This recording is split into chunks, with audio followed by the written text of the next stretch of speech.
Yeah, there's just an okay, I think. Okay, so let's get started.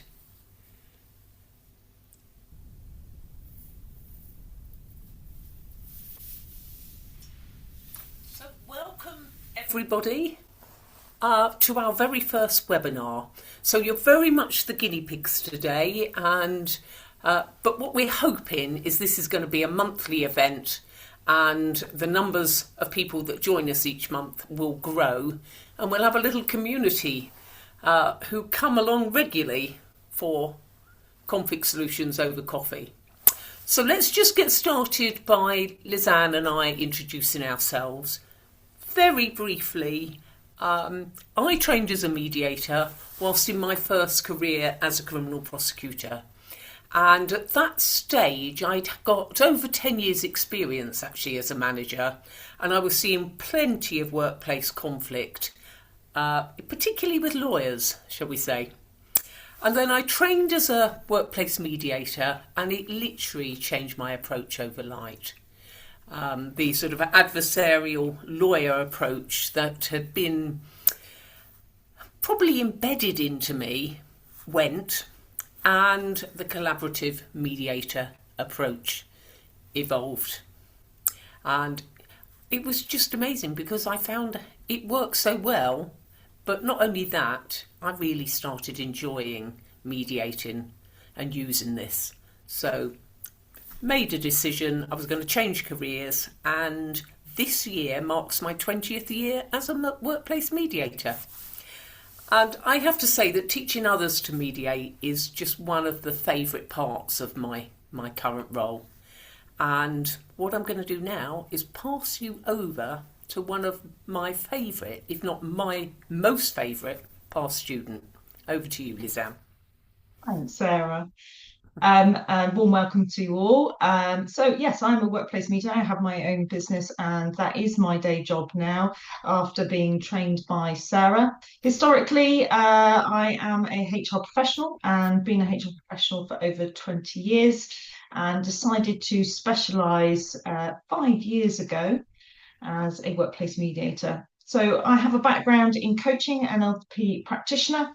And since qualifying as mediator, I've also qualified as a conflict coach, a team facilitator, and recently qualified as a mediator supervisor as well. I absolutely love seeing mediation in action. There is a big difference between resolving conflict as a non-mediator to resolving conflict as a mediator. There's a lot more remit in there. But I also love sharing our wisdom, which is what we're going to do today. Okay. So, what is our philosophy? Let's just cover that first. So, these webinars are rooted in what we want to do in sharing good practice. So it's not just going to be theory for theory's sake. We want to be able to share real life stories with you. So we're going to run through some scenarios to support people that are having challenges in work situations. Our focus is simple, to share sound ethical practice that stands up in the real world, support professionals handling complex and emotional demanding cases, and be able for you to learn from real life case studies and not hypothetical scenarios. This is a space to reflect, think clearly, and strengthen professional judgment. And why do Sarah and I work together and the philosophy behind that? Well, Sarah and I have worked together for several years. Our professional backgrounds are very different, so our behavioural styles are very different. One's very creative, I'll hand that over to Sarah, and one's very detailed, and that's where I sit. And that contrast together really makes a strong working relationship. We challenge each other, build on each other's thinking, and bring a balance of complex discussions, and it works. And yes, we like to think of ourselves as the A team. What do we do in our day jobs? So individually and together, we deliver two-party workplace mediations. We do group mediations and multi-part mediations together. Together, we train new mediators, and we'll be talking about that later. Mediation skills for line managers. We train line managers on how to have collaborative conversations. We deliver conflict coaching, behavioural profiling, and everything we do is grounded in practical experience, professional standards, and we find it actually works for organisations. Why have we chosen this particular subject to start with? Well, it's right in our sweet spot. Every case is different, and we love cases that require us to provide bespoke solutions and really challenges our thinking and our approach. The issues that we handle have been usually bubbling away for some time and reach crisis point by the time we're involved. However, we are trained mediators, and by the time they reach us, the cases have become entrenched and an external impartial expert support is required. And we don't want to blow our own trumpet, but we've had a 100% success rate so far.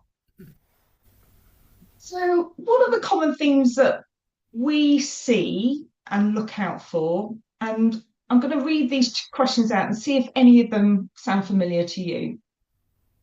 So have you got a team member that's refusing to sit with the rest of the team, or even refusing to come into the office?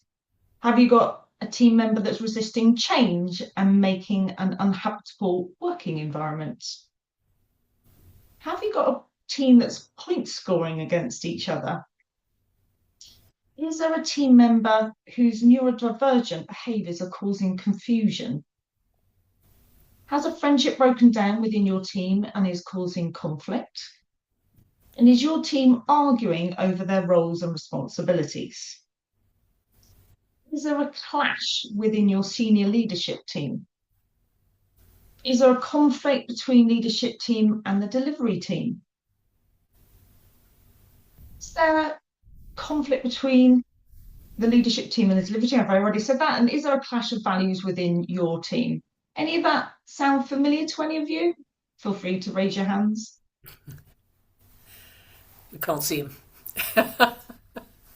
So before we share with you a case study where I'm loving these, yes, people are definitely resonating with those, great. But what we are going to do then is share a case study with you where lots of those things were present.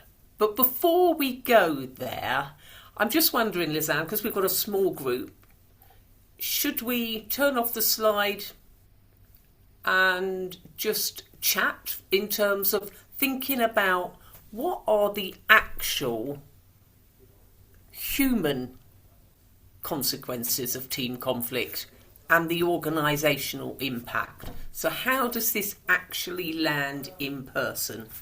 And if any of you are happy to start that, please unmute yourself and throw some things out. Alternatively, put it in the chat. Welcome, Lucy. Get us started. Yeah, so obviously a clear one is stress and how you feel, I guess, human-wise. Yeah. It can generate stress not only for you, but for the team around you, who you're sat by.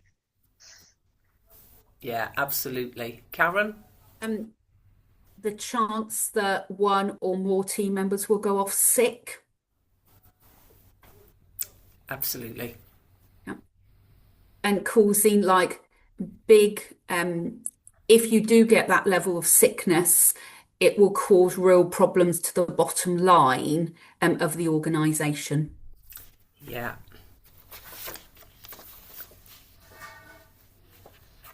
Anything else you want to add in? I mean, Lizanne and I had a think about this, and we were thinking from the human perspective, and this is huge, isn't it? People when they're in conflict, it really does impact in work, but also outside of work. Sickness, which you've mentioned, often mental health is impacted. Grievances start being raised, don't they? People leave. You get, a drop in productivity from individuals, certainly. You've got managers or individuals who lose their confidence. And I've seen that lots and lots of times. Those words have come out. I just seem to have lost my confidence. Then if we think about organisational, how much HR and other time is taken up when you start dealing with these things? It just becomes so distracting, doesn't it? And time consuming. And that is, at the end of the day, that's pound notes, isn't it? All of that costs. And then on top of that, if it's not dealt with, you end up with the investigations, you end up potentially with tribunals, solicitor costs, settlement agreements, as well as potentially, as well as a loss of productivity, reputational damage, depending on what's happening and how that is shared in any way. And it may be that, other organisations that work closely with you get to hear about it or see it because of the way in which it becomes apparent, or potentially, obviously, with an employment tribunal, it might be right out there in terms of reputation. Well, that's a nice cheery note. So what we want to do now is move to a case study that Lisanne and I did last year. And let me just start by setting the scene. So the organisation involved have a very strong value-based, they're a very strong value-based organisation. So that's their sort of real connection, and it's why people are attracted to working with them. They are geographically nowhere near Lisanne and I. And we got the case when they contacted us because they had actually gone to a lot of local mediators who wanted to do this online. And they felt very strongly, not only because of their culture, but also because of what had been going on, that this was an in-person solution. So contacted us, we explained, how we would start this off, and more about that later in terms of we couldn't give them completely what would happen until we knew more about it. But they very much liked the fact that we had this flexible, bespoke approach rather than what had been presented to them up until then, which had been quite rigid. Okay, so in this organisation, we've got a senior leadership team and we've got a delivery team, and they're the two parts that we focus on for the purposes of this case study.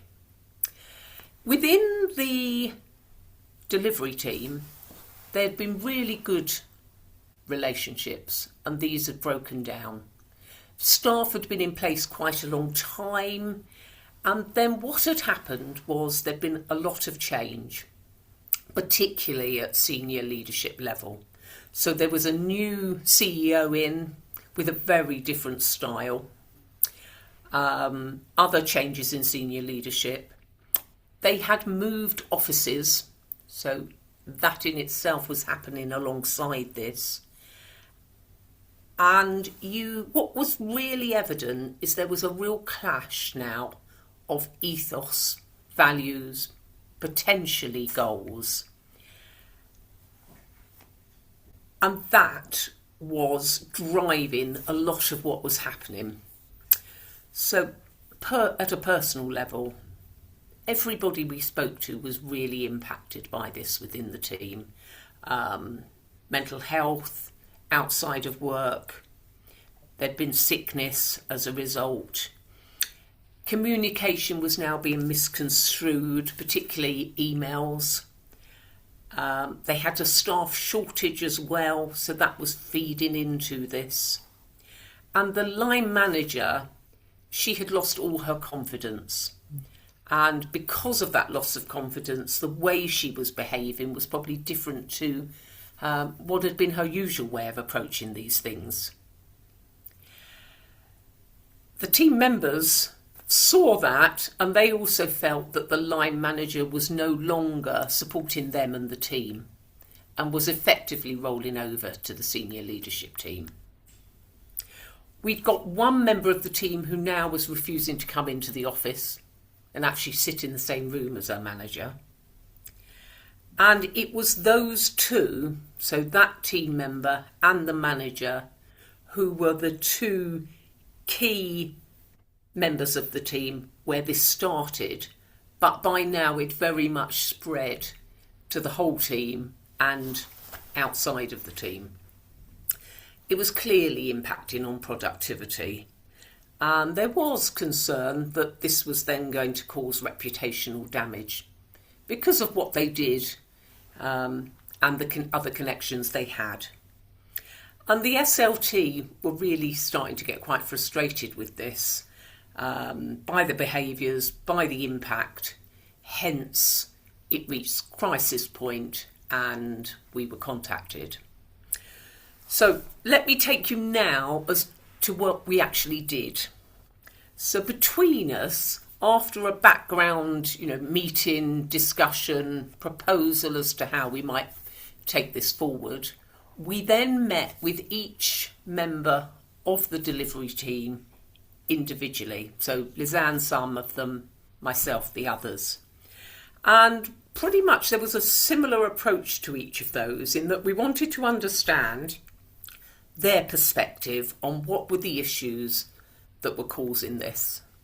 Secondly, we wanted to understand what was the personal impact for each of them, as well as for the wider team. And thirdly, what they thought was the solution here. Now, in each of those meetings, there was, of course, an opportunity for people to just rant, really, and just get things off their chest and be listened to, before then us helping them to reflect and think through, okay, what can we do? After then talking to each of them individually, we then press pause. And I would, we'd recommend you always do that. The pause for us was to get our heads together, talk through what we heard in each of the meetings, pull out some common things and decide on what we thought our next steps were. And we concluded there were three key next steps. One was a mediation between the team member who was no longer coming into the office and the manager. That was key because that had started this and it was fundamental to everything else. The second area was about rebuilding the team as a whole, and particularly rebuilding the team relationship with the manager. And then the third area was the communication between SLT and the team, because that relationship had broken down as a result of everything else. So, having decided that's what we'd like to do, we then went back to the client and we shared with the client what we'd found out, what we proposed as a solution. The big change here was that when we started this, we thought we were only going to work with the team. At the point when we go back, we are now saying, we think SLT, you're also part of the problem and we want you to be involved. And luckily, they took that on the chin and agreed to be involved. And that was absolutely key, getting that part in as well. But to be quite honest, we didn't know we were going to be doing that until we got to that point. So taking you then through the three steps. So step one, we had the mediation between the manager and the team member. This was a challenging meeting for both of them. Throughout this process, we'd had a lot of tears and a lot of emotion. And this was really difficult because they just had stopped communicating. But little by little, we did help them to talk to each other, remember actually how good things had been between them and how much they missed that, reconnect with how strongly they felt about the work they were doing within this organisation and how they had that in common. They talked about misunderstandings and the assumptions they'd made about each other. And there was missing information, of course, on both sides, and an opportunity to fill in that. And little by little, we could see these two very stressed individuals' shoulders start to come down, and they just started to relax and talk to each other and reconnect as human beings. And if I was going to put an analogy on this, it was like we managed to put the key in the door at that point. The key went in the lock. So that took place on day 1, and then at the start of day 2, we had a team session. So just with the delivery team, and we used some psychological tools. We were bringing the team together so that they could really focus on actually what was good about them as individuals, as a team, as an organisation. What had they lost, and what did they really want to get back?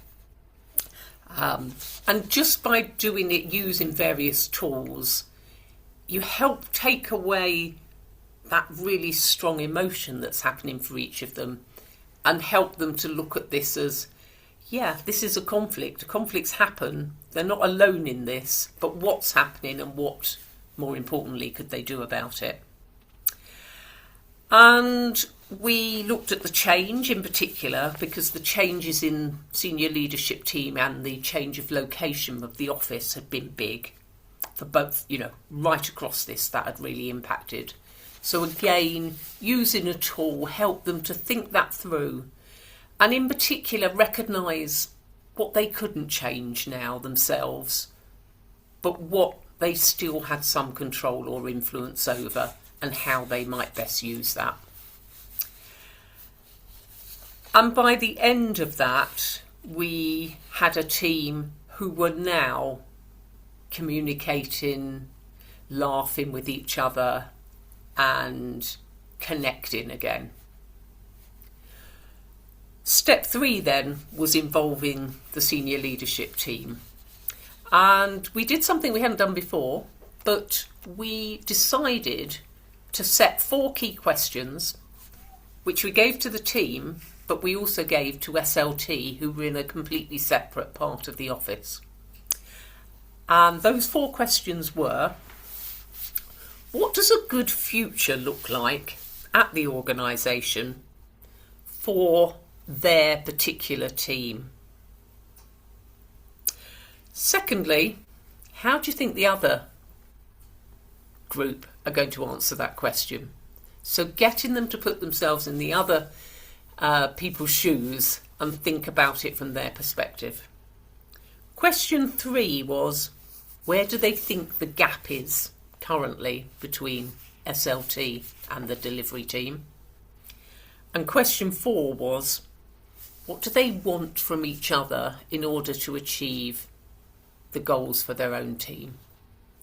So we worked with the delivery team in terms of taking them through that. We used the flip chart. They wrote down what they wanted to say and prepared and rehearsed them so they were ready to share that with SLT.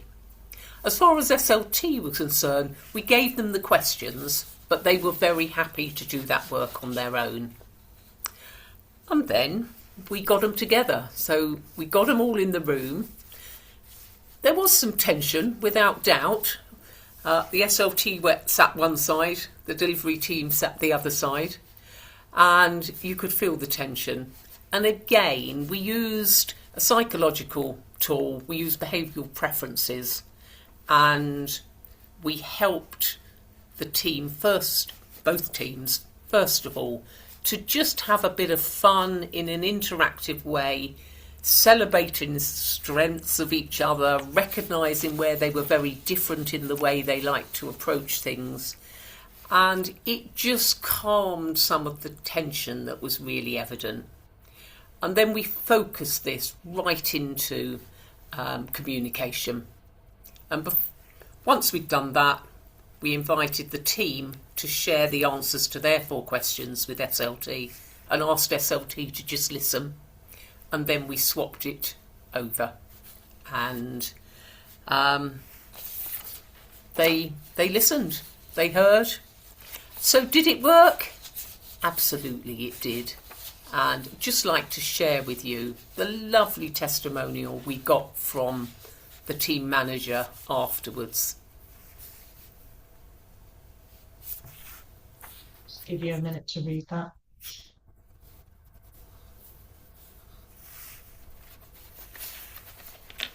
I have really fond memories of that particular mediation, and one thing that sticks out for me, Sarah, as Sarah mentioned, it was a 2-day mediation, and the two-party mediation took place on day one. When we walked into the office on day two, there was laughter across the office, and when we spoke to HR, they said they had not heard laughter in their office in such a long time, and they were around there, they were hugging and having a wonderful chat. So it gave us a really warm glow already. So we knew that day two, we were already walking into a positive space.